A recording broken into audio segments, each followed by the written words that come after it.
বৈষম্য বিরোধী ছাত্র আন্দোলনে এবার রাজধানীর যাত্রাবাড়ী থানার হত্যা মামলার আসামি হলেন জনপ্রিয় ইউটিউবার তৌহিদ আফ্রিদি এবং তার বাবা মাই টিভির মালিক নাসিরউদ্দিন সাথী। তরুণ এই ইউটিউবারের নামে যাত্রাবাড়ী থানায় হত্যা মামলা করা হয়েছে।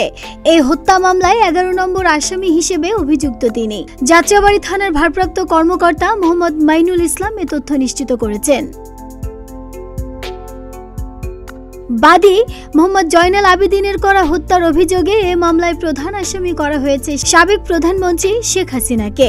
আসামির তালিকায় 2 নম্বরে রয়েছেন ওবায়দুল কাদের এবং 3 নম্বরে রয়েছেন আব্দুল্লাহ আল মামুন। তালিকায় রয়েছে তৌহিদউদ্দিন আফ্রিদির বাবার নামও। এ মামলায় তার বাবা মাই টিভির মালিক নাসিরউদ্দিন সাথী 22 নম্বর আসামি। মামলায় সর্বমোট 25 জনকে আসামি করা হয়েছে।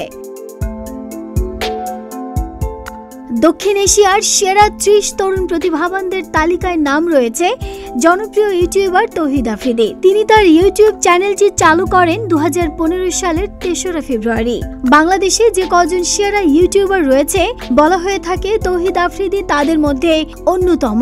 এ পর্যন্ত তার চ্যানেলটির ভিডিওগুলোর ভিউ হয়েছে প্রায় 59 কোটি। ইউটিউব সেলিব্রিটি এই আফ্রিদি টিভি অনুষ্ঠানও করেন।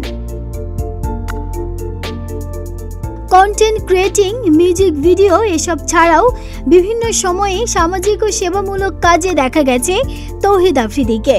কিন্তু এবারের বৈষম্য বিরোধী ছাত্র আন্দোলনে অন্যান্য কন্টেন্ট ক্রিয়েটরদের ভূমিকা থাকলেও আফ্রিদি ছিলেন একেবারেই নীরব ভূমিকায়।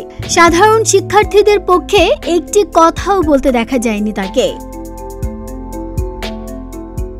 ডেস্ক রিপোর্ট, প্রতিদিনের বাংলাদেশ।